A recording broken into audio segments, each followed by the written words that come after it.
नमस्कार, आपके साथ मैं हूं समीर अब्बास। आइए बुलेटिन में सबसे पहले नजर डालते हैं इस वक्त की 25 बड़ी खबरों पर। 18वीं लोकसभा के पहले सत्र की शुरुआत हो गई है। सांसद शपथ ले रहे हैं, नए सांसदों को शपथ दिला रहे हैं प्रोटेम स्पीकर। सबसे पहले पीएम मोदी ने बतौर सांसद ली शपथ, प्रोटेम स्पीकर भर्तृहरि ने दिलाई शपथ। पीएम के बाद राजनाथ सिंह, अमित शाह, नितिन गडकरी, शिवराज सिंह चौहान और मनोहर लाल खट्टर ने भी ली शपथ। भर्तृहरि महताब ने ली शपथ प्रोटेम स्पीकर की। राष्ट्रपति द्रौपदी मुर्मू ने उन्हें प्रोटेम स्पीकर पद की शपथ दिलाई। संसद सत्र से पहले बोले पीएम, दूसरी बार किसी सरकार को तीसरी बार मौका मिला है। सरकार चलाने के लिए बहुमत, देश चलाने के लिए सहमति जरूरी। तीसरे कार्यकाल में हम 3 गुना काम करेंगे, 3 गुना नतीजे देंगे। इमरजेंसी पर बोले पीएम मोदी, कहा 25 जून ना भूलने वाला दिन। 50 साल पहले लोकतंत्र पर काला धब्बा लगाया गया। आपातकाल ने देश को जेल खाना बना दिया था। संसद सत्र से पहले बोली सोनिया गांधी, संविधान बोलेगा। संसद सत्र से पहले विपक्ष का हंगामा, हाथ में संविधान की प्रति के साथ प्रदर्शन। सोनिया गांधी भी रहीं शामिल। संविधान की कॉपी के साथ इंडिया गठबंधन के सांसदों का मार्च, संसद भवन में निकाला गया मार्च। प्रदर्शन के दौरान बोले कांग्रेस अध्यक्ष मल्लिकार्जुन खड़गे, कहा देश में बिना घोषणा के आपातकाल, लोकतांत्रिक परंपरा को खत्म किया जा रहा है। राहुल गांधी का बयान, संविधान बचाने के लिए आगे भी लड़ते रहेंगे। संविधान को कोई छू नहीं सकता, संविधान पर हमला मंजूर नहीं, सरकार संविधान का सम्मान नहीं करती। 25 जून को यूपी के नवनिर्वाचित सांसद लेंगे शपथ। 26 जून को लोकसभा स्पीकर का चुनाव होगा। 3 जुलाई तक चलेगा संसद का यह विशेष सत्र। 26 जून को लोकसभा स्पीकर का चुनाव। धर्मेंद्र प्रधान शपथ लेने पहुंचे तो विपक्ष ने की नारेबाजी। नीट पेपर लीक मामले को लेकर नारेबाजी की गई। अखिलेश यादव समाजवादी पार्टी संसदीय दल के नेता चुने गए। समाजवादी पार्टी ने अखिलेश यादव पर छोड़े सारे फैसले। नीट पेपर लीक मामले में एनएसयूआई का प्रदर्शन, प्रदर्शनकारी छात्रों ने बैरिकेडिंग तोड़ी। नीट मामले में केंद्र की हाई लेवल कमेटी की आज बैठक। के राधाकृष्णन की अध्यक्षता में 7 सदस्यीय कमेटी की बैठक। एनटीए में सुधार के लिए गठित की गई है कमेटी। एनटीए के कामकाज की समीक्षा और सुधार पर चर्चा हुई। नीट पेपर लीक में आरोपी चिंटू कुमार का खुलासा। बिहार ईओयू की पूछताछ में आरोपी चिंटू ने कहा, पटना के लर्न एंड प्ले स्कूल से पेपर के प्रिंटआउट निकाले। 35 छात्रों को प्रश्न पत्र और उत्तर रटवाए गए। चिंटू ने संजीव मुखिया गैंग के कुछ लोगों को भी दिया पेपर। 5 मोबाइल, अलग अलग कंपनियों के सिम खरीदे गए। फर्जी सिम के जरिए ही चिंटू सॉल्वर गैंग से बात कर रहा था। सिकंदर के पकड़े जाने के बाद चिंटू ने सारे सिम तोड़ दिए। नीट मामले में महाराष्ट्र के लातूर से एक गिरफ्तारी हुई है। लातूर से जलील पठान नाम का शख्स गिरफ्तार किया गया है। लातूर पुलिस ने 4 लोगों पर एफआईआर दर्ज की है। सीबीआई की स्पेशल टीम पटना पहुंची। गिरफ्तार किए गए लोगों से पूछताछ के लिए उन्हें दिल्ली लाया जा सकता है। नीट यूजी मामले में सुप्रीम कोर्ट में एक और याचिका। सुप्रीम कोर्ट से नीट मामले की ईडी जांच की मांग की गई है। आरोपियों पर पीएमएलए के तहत केस दर्ज करने की मांग हुई है। नीट पेपर लीक में बिहार गुजरात कनेक्शन की जांच की मांग। आरजेडी ने बिहार गुजरात कनेक्शन की जांच की मांग की। अमित आनंद, संजीव मुखिया किसके इशारे पर काम कर रहे थे, यह सवाल पूछा। सीबीआई टीम पर हमले को लेकर तेजस्वी यादव का बयान। कहा, बिहार में जंगल राज का नजारा देखिए। सीबीआई की टीम पर हमला हो रहा है। हमला आपकी सरकार में, जंगल राज किसी और का। नीट परीक्षा मामले में दिल्ली विश्वविद्यालय की आर्ट्स फैकल्टी के बाहर भी प्रदर्शन हुआ। क्रांतिकारी युवा संगठन के छात्रों ने प्रोटेस्ट किया। सुप्रीम कोर्ट का अरविंद केजरीवाल को तत्काल राहत देने से इनकार। सुप्रीम कोर्ट ने कहा, हाईकोर्ट के आदेश का इंतजार करें। अगली सुनवाई 26 जून को। नमस्कार, स्वागत है आपका हमारे इस खास शो में। बंसी सब सुर त्यागे हैं, एक ही धुन में बाजे हैं। हाल न पूछो मोहन का, सब कुछ राधे राधे हैं। नमस्कार, मैं हूं निशांत चतुर्वेदी। वैसे तो यह विवाद बहुत पुराना है, लेकिन इस वक्त यह विवाद देश में चर्चा का बहुत बड़ा मुद्दा बन चुका है। विवाद यह है कि कृष्ण राधा की कथाएं वाकई सच हैं या सिर्फ फसाना, एक पौराणिक सत्य है या सिर्फ भक्ति काल के कवियों की कल्पना।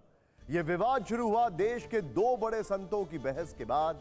ऐसे संत जिनके देश और दुनिया में करोड़ों भक्त हैं, जो कृष्ण कथाओं के विद्वान हैं, जाने माने कथावाचक प्रदीप मिश्रा और दुनिया भर में विख्यात प्रेमानंद जी महाराज। आज टीवी 9 भारतवर्ष के इस हाईटेक स्टूडियो में हम उसी बहस के साथ हाजिर हैं। दोनों पक्षों के बड़े बड़े धर्माचार्य आज हमारे साथ होंगे, इतिहासकार के तर्क होंगे और देश की आम जनता के बीच हम निष्कर्ष निकालने की कोशिश करेंगे कि आखिर कृष्ण की राधा सच है या कल्पना। सीधे हम चलते हैं। हमारे साथ हमारे इस वक्त खास मेहमान जुड़ चुके हैं, लेकिन सबसे पहले आप सबका इंट्रोडक्शन एक एक करने से बेहतर होगा मैं उनका इंट्रोडक्शन करूं और सीधे उनके पास लेकर जाऊं। बड़ा सवाल जो इस वक्त मेरे सामने आ रहा है, पंडित महेंद्र मिश्र जी, सवाल खड़ा ये है, क्यों ये तर्क दिए जाते हैं, क्यों कहा जाता है कि वो काल्पनिक है, क्यों कहा जा रहा है कि वो रावल गांव से थी, क्या ये सब क्यों कहा जा रहा है? देखिए, ऐसा है कि पहले बात तो मैं राधा जी के बारे में बताना चाहता हूँ कि रा कारो दानवाचक धा निर्वाणवाचक, वो रावल गांव में पैदा हुई थी। उसके उपरांत वो जो है बरसाने में आके बसी अपने पिताजी के साथ, और ऐसा कहा जाता है कि 10 साल तक तो उनकी मुलाकात जो है कृष्ण भगवान से हुई। उसके उपरांत कृष्ण जी जो है वृंदावन को छोड़ करके मथुरा चले गए, उसके बाद उनकी मुलाकात नहीं हुई। और ये एक बात और मैं कहना चाहता हूँ कि उनकी शादी जो है कृष्ण भगवान से नहीं हुई थी, और ये बात कहीं पे भी नहीं है। जितने भी प्रमुख मंदिर हैं देश के, जितने यहाँ तक कि जो द्वारकाधीश मंदिर है, जो प्रमुख मंदिर है हमारे मथुरा जी में, वहाँ पे भी जो है राधा जी की मूर्ति नहीं है। और ये हमारे जो है उड़ीसा का जो मंदिर, वहाँ पे भी राधा जी की मूर्ति नहीं है। दक्षिण के बहुत सारे जो है मंदिर है, वहाँ पे भी राधा जी की मूर्ति। लेकिन क्या आप ये कहते हैं, आप बहुत बड़ी बात कह रहे हैं कि उनका उनसे कोई विवाह नहीं हुआ था, लेकिन आप क्या ये भी मानते हैं कि वो एक काल्पनिक थी? ऐसा कई साहित्यकारों ने कहा जी। नहीं, ऐसा बहुत सारे जगह कहा गया है कि उनकी शादी हुई थी, लेकिन ये है कि आत्मिक रूप से वो मानती थी। वो उनके रिश्ते में जो है उनकी जो है मामी लगती थी, और वो जो उनकी मामी थी वो यशोदा के भाई के साथ उनकी विवाह हुआ था। उसके पीछे भी एक बहुत बड़ी कहानी है। आपने ये कहा कि पहले तो शादी नहीं हुई, और दूसरा आपने कहा कि वो कृष्ण की मामी थी, इसका क्या आधार है? जी नहीं, वो आधार है उसमें जो है, उसमें ब्रह्मवेद पुराण में कहा गया है, उसमें लिखा भी है, और उसमें उसके अंदर कहा गया है कि उनकी शादी जो है वो जो है हुई थी, जो है आप जो बता रहे हैं ब्रह्मवत्र आयान से हुई थी। लेकिन उसी में ये भी कहा गया कि उनकी शादी भी हुई थी, लेकिन ये आयान जो थे वो जो है कंस के जो है वो सैनिक थे। तो अब आपने जिस पुराण का जिक्र किया है वो पुराण वहां पर रखा हुआ है। हमारे साथ डॉक्टर हरि मोहन गोस्वामी जी हैं। आपका जो इन्होंने अभी तक बोला है, इनका ये कहना है, पहला कि शादी नहीं हुई थी, दूसरा वो उनकी मामी थी। जिस पुराण का ये जिक्र कर रहे हैं वो पुराण आपके पास में देख रहा हूं। देखिए, मैं आपको पहले सबसे प्रमाणिक ग्रंथ हमारे यहाँ गीता है। गीता से सिद्ध करके भगवान श्री कृष्ण कहते हैं, कीर्ति श्रीवाच्य नारीणाम स्मृत मेधा धृति क्षमा। श्री का अर्थ श्री जी है। ब्रज में भी आप जाओगे तो राधा रानी मंदिर नहीं कहेंगे बरसाना में, श्री जी का मंदिर कहेंगे, ये प्रसिद्ध है। दूसरी बात, राधा रानी बरसाने की थी, बरसाने की हैं, बरसाना में ही रहती हैं, आज भी उनकी सत्ता विद्यमान है। कलयुग में अनेकों भक्तों के द्वारा किशोरी जी के दर्शन प्राप्त हुए हैं। उसमें गुलाब सखी प्रसिद्ध है, बरसाना जाइए, जिस गुलाब सखी की जो मुसलमान होते हुए भी किशोरी जी के यहाँ यंत्र बजाता था, उसको दर्शन किशोरी जी ने दिए, ये सत्ता विद्यमान है। और आपको मैं बताऊं, अनया राधितो नूनम भगवान हरिश्वर, भागवत जी कहती हैं, और राध साध्य संसिद्धौ धातु से पाणिनीय जी स्वयं अपने सूत्र में व्याकरण सिद्धांत से स्पष्ट करते हैं। संसिद्धि अर्थ में राधा जी का उपयुक्त पाणिनीय जी ने किया है, जो व्याकरण के आचार्य हैं। वो कहते हैं संसिद्धि अर्थ का सद्य जो स्वयं सिद्ध हो, जिसको सिद्ध करने की आवश्यकता ही नहीं है, जो स्वयं सिद्ध है वो राधा है। और इन्होंने अभी कहा मुझसे, आप सब सुन रहे हैं, अब सुनिए आप, ब्रह्मवैवर्त पुराण जिसकी ये बात कर रहे हैं, ब्रह्मवैवर्त पुराण में आप आ जाइए, ये नर नारायण नारद जी के संवाद में जब भगवान श्री नारद जी ने नारायण से पूछा कि क्या आप हमें राधा रानी की कथा प्रसंग सुनाएंगे, और वहां शंकर जी ने पार्वती जी ने शंकर जी से प्रश्न किया। माँ पार्वती कहती हैं भोलेनाथ आपने पंचरात्र सुनाया, नीति शास्त्र सुनाया, योगियों की गति सुनाई, आप देख सकते हैं, फोटो भी ले सकते हैं, मैं प्रमाण दे रहा हूं आपको। तो वहां कहते हैं कि आप राधा तत्व की विवेचना कीजिए। तो शंकर जी कहते हैं मुझे भगवान श्री कृष्ण ने मना कर रखा है राधा तत्व बोलने के लिए। गोपनीयम गोपनीयम गोपनीयम प्रयत्नतः, राधा तत्व को संसार के सामने प्रकाशित नहीं किया जा सकता है। इसलिए महेश्वरी मैं पहले भगवान से प्रार्थना करके आज्ञा ले लेना चाहता हूं। तब भगवान श्री कृष्ण ने आज्ञा दी कि क्योंकि पार्वती भोलेनाथ आपके आधे अंग की स्वामिनी है, अर्धांगिनी है, इसलिए आप इनको किशोरी जी की कथा श्रवण करा सकते हैं। तो उसी अध्याय में भगवान आप ये बता सकते हैं कि ब्रह्म वैवर्त पुराण कब लिखा गया? ब्रह्म वैवर्त ये सब द्वापर के युग महर्षि, ये 5000 वर्ष से पहले हैं सब, क्योंकि ये ब्रह्म वैवर्त पुराण जितने बहुत भागवत जी का पंडित भी, हजारी प्रसाद द्विवेदी और कई सारे विद्वानों का यह कहना है कि यह पहली शताब्दी के आसपास लिखा गया। नहीं ये सब पहले हैं, कहने से उनके कुछ नहीं होता, क्योंकि प्रमाण में आपको दे रहा हूं। सुखदेव जी भागवत में वर्णन करते हैं द्वापर आदौ, द्वापर के आदि में मैंने भगवान वेद व्यास जी से भागवत पढ़ी। लेकिन देखिए और पुराण भागवत तो से बाद पहले के हुए ना, सबसे लेटेस्ट पुराणों में आता है ना ये। भागवत जी से पहले 17 पुराण लिखे भगवान वेद व्यास जी ने, ये प्रमाण है। वेदों में जो है राधा का कहीं पे आप जिक्र मेरी नहीं बात सुन लीजिए, एक मिनट रुक उसके जाइए, बाद बात एक- हाँ। कीजिए। मैं बोल रहा हूं, प्रमाण सहित बोल रहा हूं, जिस ग्रंथ का आपने नाम लिया उस ग्रंथ को लेके आया हूं, साथ में आप उसको देख सकते हैं। और वहां जब उन्होंने बोला है भगवान राधा कृष्ण की प्रियतमा हैं तथा श्री कृष्ण ही वक्षस्थल में वास करती हैं, वे उन परमात्मा श्री कृष्ण के प्राणों की अधिष्ठात्री देवी हैं। और जिसको प्रदीप मिश्रा जी ने बोला है उसके लिए सुनिए, 12 वर्ष बीतने पर उन्हें नूतन यौवन में प्रवेश करती देख माता पिता ने रायण वैश्य, वो अनयन घोष नहीं है, वो रायण वैश्य है, प्रमाण में लिखा हुआ है, के साथ संबंध निश्चित कर दिया। उस समय श्री राधा घर में अपनी छाया को स्थापित करके स्वयं अंतर ध्यान हो गई। उस छाया के साथ, छाया राधा शब्द भी नहीं लिखा पुराण में, छाया के साथ रायण का विवाह हुआ। उसी में आगे आइए आप, कहीं दूसरी जगह जाने की आवश्यकता नहीं है आपको। भगवान श्री कृष्ण का अंशभूत गोप इस पर अवतार के समय भूतल पर श्री कृष्ण का मामा लगता था। जगत सृष्टा विधाता ने, वह श्री कृष्ण का मामा, जगत सृष्टा विधाता ने पुण्य में वृंदावन में श्री कृष्ण के साथ साक्षात श्री राधा का विधि पूर्वक विवाह कर्म संपन्न कराया। एक ही अध्याय में एक ही जगह दो व्यक्ति। मिश्रा जी क्या कहेंगे आप इस पे? ये हरिवंश जो है उसमें, हरिवंश में जो परिशिष्ट है जो है महाभारत में, उसमें कहीं पे भी जिक्र नहीं है राधा जी का, और न ही कहीं पे शादी का विवाह का जिक्र है। तो ये जो है अलग से जो है ये आ गया है। और इसमें जो है, जो इन्होंने कहा, लेकिन जिस पुराण का आपने जिक्र किया उन्होंने, जो शादी जो रायण जी से हुआ था वो असली विवाह हुआ था राधा जी का, और उसी के साथ हुआ था, वो उनकी मामी थी। और वो यशोदा जी जो है, यशोदा के भाई की जो है वो पत्नी थी, और इसलिए जो है उनका विवाह जो है वो कृष्ण भगवान से नहीं हुआ था। मानते कि नहीं मानते? क्या मानते? पुराण को मानते कि नहीं मानते? किसको? पुराण को। देखिए पहले वो 2000 साल पहले जो है उनका कहीं पे भी जिक्र नहीं है। आप ये बताइए कि द्वारकाधीश में जो है उनकी मूर्ति नहीं है। जो अवतार की बात है, सुखदेव जी के अवतार की बात राधा के रूप में, जी के रूप में होना है, तो राधा पूर्ववर्ती ठहरती हैं सुखदेव जी की, तो इस बात को मानने में थोड़ा सा कठिनाई होती आपको है। कठिनाई इसलिए हो रही है क्योंकि अगर आप देखें, जैसे महाराज एक मिनट पहले सुन लेते हैं, एक मिनट सुन। पॉइंट बस मेरा ले लीजिए सर।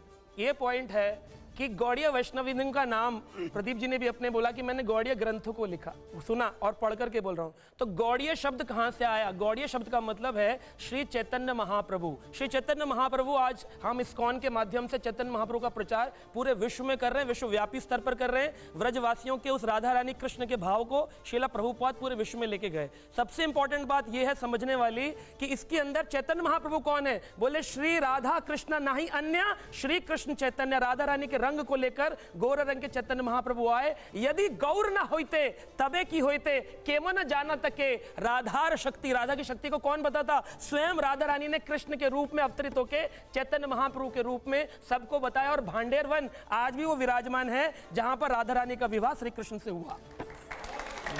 ओम जी, 13वीं शताब्दी। निशान जी, 2-3 बिंदुओं में मैं आपसे बातचीत करना चाहूंगा, मुझे समय दीजिएगा उतना। प्लीज। एक तो पुराणों का जिक्र जो आप कह रहे हैं कि केवल 2 पुराणों में उल्लेख आता है, कम से कम 9 से 10 पुराण हैं जिसमें राधा या राधिका नाम के साथ राधा रानी का उल्लेख है। ब्रह्मवैवर्त पुराण, पद्म पुराण, देवी भागवत पुराण, मत्स्य पुराण, लिंग पुराण, वाराह पुराण, नारद पुराण, स्कंद पुराण, शिव पुराण, इतने में कम से कम राधिका या राधा नाम के साथ उल्लेख है। एक बात। दूसरी बात जो ये हरिवंश पुराण और विष्णु पुराण में कुछ भी नहीं है, सब में होना जरूरी नहीं। जैसे आपने कहा कि महाभारत में नहीं है, अरे भाई महाभारत का कथानक सबसे या ऑथेंटिक तो विष्णु जी के वही माने जाते हैं ना। नहीं, महाभारत का कथानक या कथावस्तु जो है उसमें राधा नाम की गुंजाइश कहाँ है? बात यह है कि आप ये कुतर्क है कि फला जगह नहीं है। नहीं इसलिए है क्योंकि उसके कथावस्तु या कथानक में शायद वो नाम, वो चरित्र फिट नहीं होता, इसलिए नहीं है। 1 दर्जन जगह पे है। एक बात। दूसरी बात, जैसे आप अभी काल की बात कर रहे थे, इतिहास और संस्कृति के विद्यार्थी के रूप में अगर हम लोग क्रोनोलॉजी डिसाइड करते हैं तो ये मानते हैं कि जो पुराण है उनका जो अंतिम संकलन है, फाइनल कंपाइलेशन है, वो गुप्त काल में हुआ।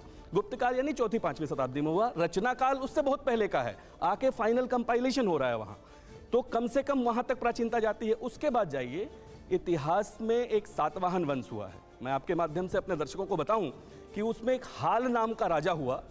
हाल नाम के राजा ने एक प्राकृत में ग्रंथ लिखा, गाहा सतसई, गाथा सप्तसती उसका संस्कृत वर्जन है, जिसमें 700 छंदों में खूब विस्तार से राधा का उल्लेख किया है। आपकी अनुमति हो तो मैं एक आध प्रस्तुत करूं। और वो 20 से 24 ईस्वी के बीच हाल का कालखंड माना जाता है, यानी पहली शताब्दी। जिसका जिक्र कर रहे हैं जी, उसके लिए कहा जाता है कि वो 5वीं शताब्दी के आसपास लिखा गया। कई सारे लोग ऐसा कहते हैं। नहीं, ये एकदम कुतर्क है। हाल का समय ही जब 20 से 24 ईस्वी है, सातवाहन वंश, और वो इस्टेब्लिश्ड है। यहाँ तक कि लेफ्टिस्ट हिस्टोरियंस भी इस बात को बहुत ठीक से मानते हैं कि सातवाहन का कालखंड पहली दूसरी शताब्दी है और 20 से 24 ईस्वी हाल हैं।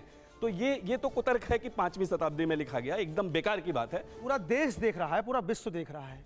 या तो सनातन की बात को पूरा मानिए, आधा माने आधा नहीं माने, ऐसा नहीं चलेगा।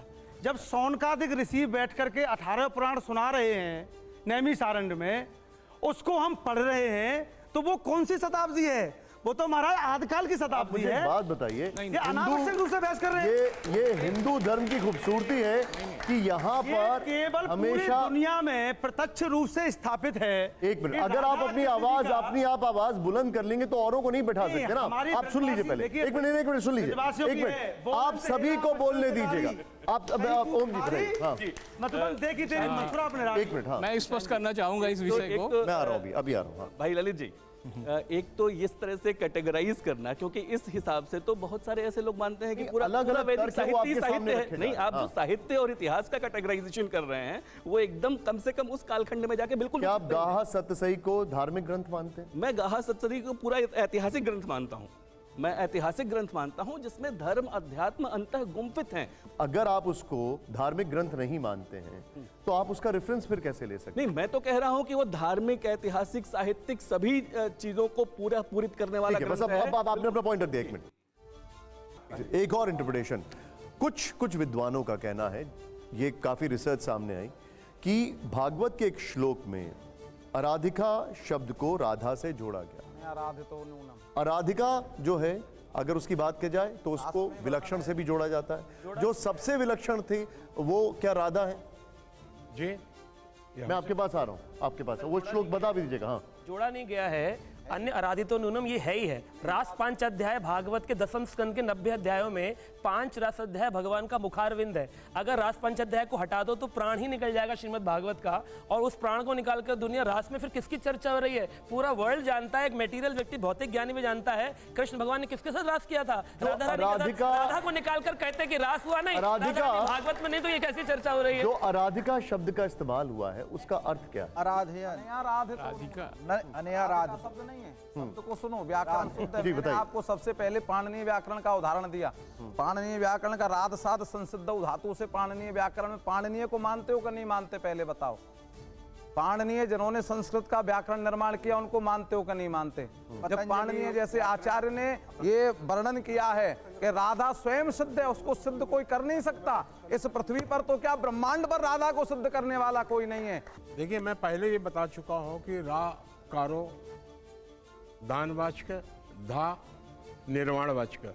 राधा जी जो थी वो लक्ष्मी जी के अंश के रूप में पैदा हुई थी, तो इसलिए जो है उनको जो है लक्ष्मी के रूप में माना जाता है। हम केवल इसलिए आए हैं, रुकिए आचार्य जी, प्रमाण किसको दें? प्रमाण लेने वाला तो कोई हो, किसको प्रमाण दें? रासेश्वरी परा आप हमारी इतनी सी बताइए क्या कह रहे हैं? परिपूर्णतमा सती प्रमाण दे रहे हैं। अगर प्रदीप मिश्रा ने देखिए प्रमाण की बात देखिए की है, मेरा तो हम मेरा प्रमाण दे मेरा रहे हैं कहना ना। है, सुनिए हम प्रमाण दे रहे हैं ना। ये और हम एक बात आपके चैनल उनको से बोलने और दीजिए। कहना चाहते हैं, हम ब्रजवासी, हम ब्रजवासी, एक मिनट रुकिए, एक मिनट रुकिए, एक मिनट रुकिए, एक मिनट। वृंदावन की धरा पर आप पूरे शंकराचार्य, चारों शंकराचार्य, चारों सनातन के, नहीं मेरी बात सुनिए पहले, चारों सनातन के जगत गुरु, चाहे वो रामानुजाचार्य हों, चाहे हमारे चैतन्य गौड़िया संप्रदाय के हों, चाहे वो निम्बार्क संप्रदाय के, चारों जगत गुरु, चारों शंकराचार्य, भारत के बनारस और आपके कर्नाटक, दुनिया भर से विद्वान आए और ब्रज में शास्त्रार्थ हो। अगर प्रदीप मिश्रा सिद्ध कर देता है कि श्री राधा का विवाह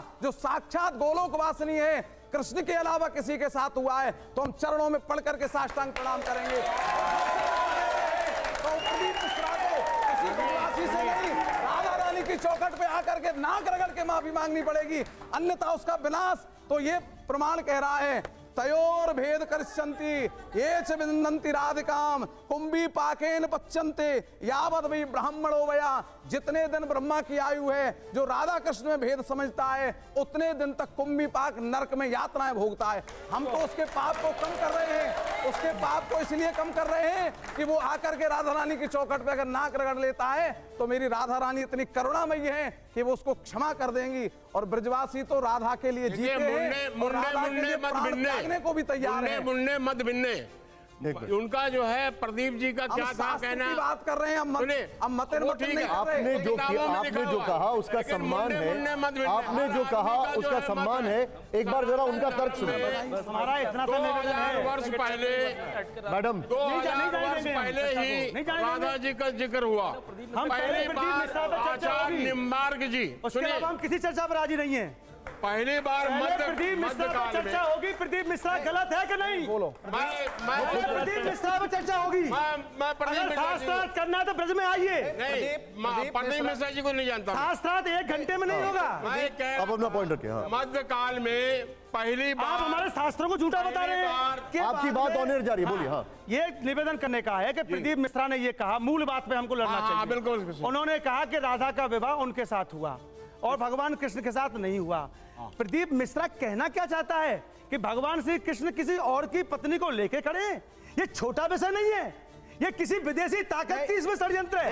नहीं, ये बहुत, एक मिनट, यदि हमारी मातृभूमि को कोई आक्रमण करता है तो हमारी भारत सरकार आतंकवादी घोषित कर देती है। ये तो मातृभूमि की भी जननी है। अच्छा, ये उसके लिए इसको आतंकवादी हो जाए? नहीं, ये व्यासपीठ मर्यादा की है हमारी मर्यादित व्यासपीठ पर इनको बैठने का हक नहीं है। नहीं, बिल्कुल स्वरूप होता है, इनकी हैसियत कैसे हो गई? जब शंकर जी इस बात को नहीं बोल रहे हैं, हमारे से बात अनाथ शिव नहीं बोल रहे हैं, तो ये शिव की कथा कहता है। शिव की कथा कहने वाला व्यक्ति ये शिव पुराण के श्लोक को नहीं मान रहा है।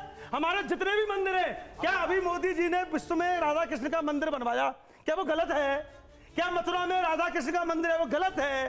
पूरे संसार में राधा कृष्ण का मंदिर गलत है? क्या कहना चाहते हैं ये लोग?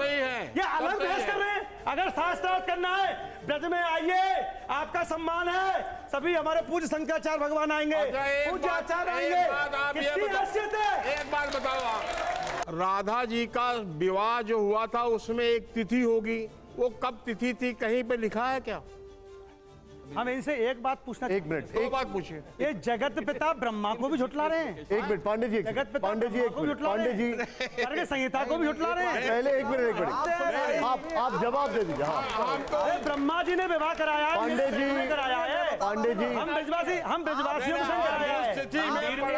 देखिए, हमारे ठाकुर जी कहते हैं कि ब्रजवासी बल्लभ सदा मेरे जीवन प्राण, और इनको कबहू न बिसारियो मो नंद बाबा की आन।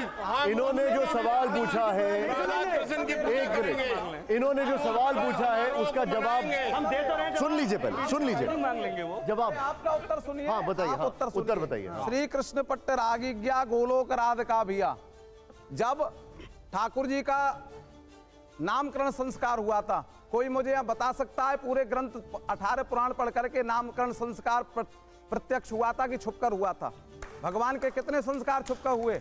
जो गर्गाचार्य जी ने कहा कि मैं अगर इसका नामकरण संस्कार आपके पुत्र का करता हूं तो कंस को लगेगा कि ये देव की वसुदेव का पुत्र है। इसलिए नंद बाबा ने कहां कराया नामकरण संस्कार?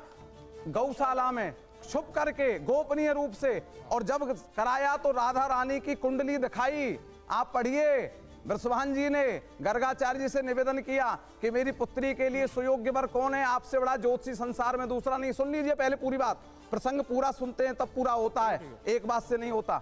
तो गर्गाचार्य जी से, वहां वृषभान जी से गर्गाचार्य जी ने कहा है कि साक्षात जो श्री कृष्ण हैं, जो परिपूर्ण अवतार लेकर आए हैं, उनकी भी आह्लाद नहीं सकती, जो कभी भी अवतार नहीं लेती, गोलोक धाम से पहली बार इस ब्रजमंडल पे आई हैं, वो राधा रानी, उनका सुयोग्य वर कृष्ण के अलावा दूसरा कोई हो ही नहीं सकता, कोई है ही नहीं। सुनिए, फिर उन्होंने कहा है, आप पहले सुनिए। तो पहले क्या ये गोपनीय प्रयत्न था क्या? अरे सुनिए पहले। हाँ।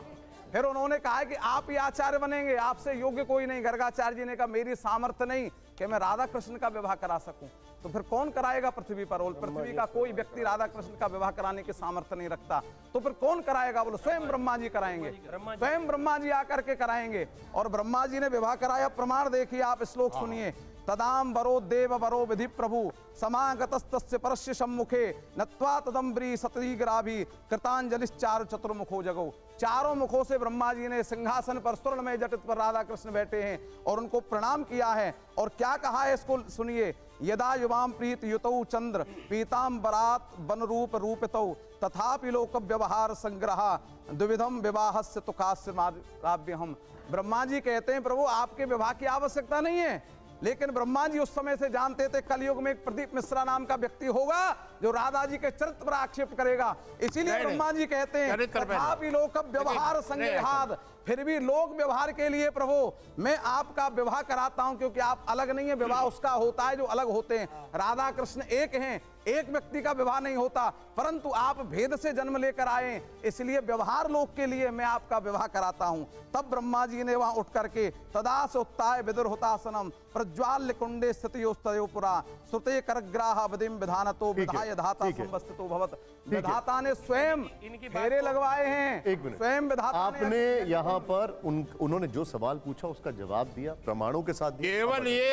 केवल ऐसा तो नहीं है ये कि लोकवंतु लीला केवलम, लोकवंतु लीला ग्रंथों में नहीं होती, ग्रंथों में नहीं होती। नहीं, इसमें तिथि नहीं है, कोई संयोग नहीं है। यद्यपि शुद्धम लोक विरुद्धम ना करणीयम पाणनीय सूत्र है ये। पाणनीय को आप नहीं मानते, पूरा दक्षिण भारत मानता है, पूरा ब्रह्मांड मानता है। अगर हम लोग को सबको आपने ये जो रेफरेंस दिया, बनाकर उड़ा देना। आपने एक मिनट हमारे दर्शकों के लिए बताइए, आपने ये जो पूछा था वो क्या था?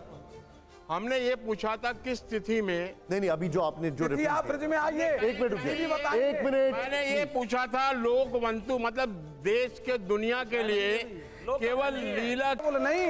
इसलिए धन्य है जो पूरा त्रिलोकी जन कृष्ण के तत्व की चर्चा करता है, कृष्ण कृष्ण रटता है।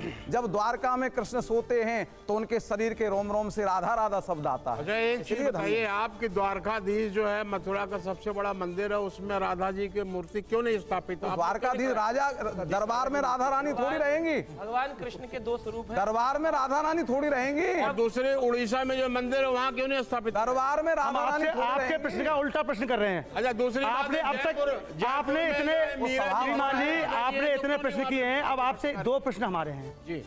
आप कह रहे हैं फला मंदिर में नहीं है, हमारे ब्रज में राधा जी का मंदिर राधा कृष्ण के साथ है जी। पूरे विश्व में राधा कृष्ण के मंदिर हैं। अगर प्रदीप मिश्रा का बयान और उनका प्रमाण यदि ठीक है तो हम कल से सारे मंदिर बंद करा दें, यही कहना चाहते हैं? आप क्या कहना चाहते हैं? मैं ये कहना, बताइए आप क्या कहना चाहते हैं? आप सवाल पूछना चाह रहे थे, सवाल पूछने, सवाल का जवाब इन पर नहीं है। क्या सवाल? जवाब दे रहे हैं। आपका सवाल क्या है? आपने हमने इनसे ये पूछा कि राधा कृष्ण बरसाने में साथ क्यों हैं, पूरे विश्व में राधा कृष्ण साथ क्यों हैं? बस सवाल पूछ लिया आपने, अब मैं जवाब ले लेता हूँ, बताइए। मैं ये कह रहा था इनसे, नहीं वो पूछ रहे सवाल आपसे, क्या फिर से पूछे सवाल वो सुनो। हम ये पूछना चाहता है पूरे विश्व में और ब्रजमंडल में बरसाने में और ब्रजमंडल की गली गली में पूरे संसार में राधा कृष्ण के मंदिर एक साथ क्यों हैं? इसलिए है कि राधा जी को बहुत प्रेम करते थे कृष्ण भगवान, और राधा जी कृष्ण भगवान को बहुत ज्यादा प्रेम करती थी। वो प्रेम का प्रतीक है। और वो लक्ष्मी जी के अंश हैं, इसलिए उनको अपने प्रेम के प्रतीक के रूप में चतुर्वेदी जी रखा जाता है। एक प्रश्न और पूछिए इनको कि क्या वो दूसरे की पत्नी को लेके खड़े हैं? फिर पत्नी क्या कहना चाहते हैं? एक बात बताइए, अरे क्या प्रदीप कोई मिश्रा, व्यक्ति- आप क्या कहना चाहते क्या हैं? कोई भगवान किसी स्त्री को अरे अपने साथ कमाल, नहीं रख सकता? अब समझिए, अब आप गणेश जी शास्त्र के साथ समझिए, लक्ष्मी जी अच्छा कैसे आप हैं? भागवत जी समझिए। भागवत जी में वर्णन आता है कि ब्रह्मा जी को भ्रम हो गया कि ये कैसे कृष्ण बलराम है, ये तो ब्रजवासियों का झूठा खा रहे हैं। उन्होंने सारे बछड़ा और गाय को चुरा लिया। उस काल में सभी ब्रजवासियों के भगवान कृष्ण ही बछड़ा बन गए, भगवान कृष्ण ही ग्वालवाल बन गए।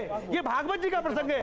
और सभी ब्रजवासियों की जितनी उस समय वेद की ऋचाओं के रूप में प्रकट हुई थी सखियां, सबकी विवाह जो भगवान कृष्ण के साथ हुआ। कितनी गिनती करेंगे ये? 63 करोड़ और गोपियों इसके का अलावा आम जनमानस केवल भगवान श्री कृष्ण ही पुरुष हैं और सभी स्त्री हैं। मेरा सवाल यह था कि ज्यादातर लोगों ने कहा कि ये भक्ति काल में ज्यादा हुआ था। जी देखिए, निश्चित रूप से 15वीं-16वीं शताब्दी में जब भक्ति आंदोलन अपने दूसरे चरण में है, जो 8वीं-9वीं शताब्दी में भक्ति आंदोलन का पहला चरण इस देश में शुरू हुआ, आलवार नैनार से शुरू हुआ, दक्षिण से उपज के उत्तर की तरफ आया और फिर ये पूरे देश में प्रसारित हुआ। इस तरह से प्रसार हो रहा है कि उत्तर में गुरु नानक देव दिख रहे हैं, पूरब में आपको शंकर देव और माधव देव दिख रहे हैं, पश्चिम में नरसिंह मेहता दिख रहे हैं, दक्षिण में पुंतानु दिख रहे हैं।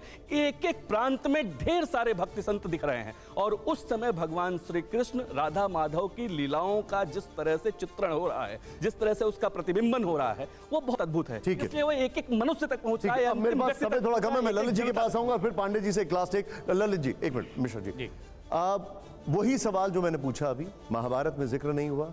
दूसरा भक्ति काल की इसमें ज्यादा जिक्र किया जा रहा है कि भक्ति काल में ज्यादा राधा का नाम आया, लेकिन आपने ऋग्वेद सामवेद का जिक्र किया। एक बार हमारे दर्शकों को यह बता दीजिए कि क्या तब से इसका जिक्र होता आ रहा है और बीच में जो वैक्यूम था उसके आप क्या कहेंगे? जी, तो बिल्कुल जैसे कि आप लोग भी सहमत हैं कि ऋचाएँ गोपिकाएं बन गईं, तो उसमें एक भाव है कि ऋग्वेद की ऋचाओं को सबसे ज़्यादा महत्व दिया गया है सारे ग्रंथों में, और उन ऋचाओं में राधा जी का उल्लेख हमें मिलता है, लेकिन प्रकारांतर से मिलता है। एक व्यक्ति के रूप में नहीं मिलता है, शक्ति के रूप में मिलता है, ईश्वर की शक्ति के रूप में मिलता है हमें। और वो परंपरा फिर आगे बढ़ती, जैसे कि हमें ओम जी बता रहे, जो परंपरा आगे बढ़ती है। किंतु बीच में एक कालखंड भारत के इतिहास में दुर्भाग्य से ऐसा रहा, जब भारत में शकों और कुषाणों का आक्रमण हुआ और इंडो ग्रीक का आक्रमण हुआ, तब हमारी परंपराएं विच्छिन्न हुई हैं। फिर उनको सहेजने की कोशिश की गई है, और दो परंपराएं थी। एक ऋषियों की परंपराएं थी। जब ऋषियों की परंपरा नष्ट हो गई है, तो उसके बाद में सूत परंपरा स्थापित हुई है, और सूत परंपरा में जो पुरानी परंपरा, उसको कथाओं के माध्यम से स्थापित किया गया, प्रयत्न किया गया है। अभी हम जो बातें कर रहे हैं वो सूत परंपरा के द्वारा कही गई कथाओं, जिन्हें हम पुराण कहते हैं, उनके द्वारा उन पर बात कर रहे हैं। तो ये परंपरा का टूटना, फिर उनका पुनर्निर्माण होना एक ऐतिहासिक तथ्य है। अब इसके बाद यदि महाभारत में और भागवत में राधा जी का उल्लेख नहीं है मनुष्य के रूप में, तो ये सत्य है, किंतु एक पूर्ण सत्य नहीं है, क्योंकि ब्रह्म वैवर्त पुराण और अन्य पुराणों में राधा जी हैं, पर राधा जी गोपिका हैं। भगवान कृष्ण की पत्नी के रूप में उन्हें स्थापित करना लगभग असंभव है। उस रूप में हम अपनी सीमाओं का व्यतिक्रमण ना करें, सीमाओं को पार न करें, भक्ति की सीमा के भीतर ही रहें, तभी उचित होगा। और कोई भी व्यक्ति यदि अपनी सीमा मर्यादा को व्यतिक्रम करेगा, उसे पार करेगा, तब फिर बड़ा ही विवाद भयंकर रूप में सामने आ जाएगा, जिसमें किसी को लाभ नहीं है। इसलिए मैं दोनों महापुरुषों से निवेदन करूंगा, और बाबा स्वामी प्रेमानंद जी का तो संप्रदाय भी बहुत ही नया है, मुगल काल के समय ही उसकी उत्पत्ति हुई है, तो वो और प्राचीन जाएं, अपने अध्ययन और उनका जो ज्ञान है, ज्ञान की सीमा को और बढ़ाएं और वेदों तक पहुँचें। और अंत में मैं इसे अपनी तरफ से समाप्त करने के लिए कहना चाहूँगा कि हमें पतंजलि ने जो अध्यात्म का विज्ञान दिया है, उसमें ज्ञान के भी ऊपर आनंदमय कोश है। तो जब हमें ज्ञान होगा, जब हम आनंदमय कोश में किसी भी रास्ते से चलें, कृष्ण कहें, राधा कहें, शिव कहें, किसी भी रास्ते से चलेंगे, ज्ञान हमारा बढ़ेगा, ज्ञानमय कोश में हम पहुंचेंगे। साइंस है, ज्ञानमय कोश मतलब विज्ञान में साइंस है। उसके बाद जब हम एक मिनट जब हम आनंदमय कोश में पहुंचते हैं, तो राधा तत्व है। तो आनंदमय कोश तो हमारे शरीर में ही इस प्रकृति ने बनाया हुआ, तो उससे अस्वीकार्यता नहीं है, किंतु उसका मिथकीय रूप, उसका जो है शास्त्रों से हटकर दूसरा रूप, मनोरंजक स्वरूप राधा जी का नहीं है। ये सब स्वरूप ठीक नहीं है। ब्रह्मा जी की बात को झुटला रहे हैं, आप ब्रह्मवैवर्त पुराण को झुटला रहे हैं, आप गर्ग संहिता को झुटला रहे हैं, आप शिव पुराण को झुटला रहे हैं। अरे उन सब को छोड़ दीजिए पुराणों को साहब, आप तो हमारी सनातन परंपरा को झुटला रहे हैं। क्या 5,500 वर्ष से जितने भी आचार्य और ऋषि और पूर्वज हुए वो क्या झूठे थे? प्रयास था। आप ही सत्य ठीक है, मेरे लिए जरूरी हो गया एक छोटा सा ब्रेक लेना। फिलहाल वक्त एक छोटे से ब्रेक का। आप सभी लोगों का बहुत बहुत शुक्रिया।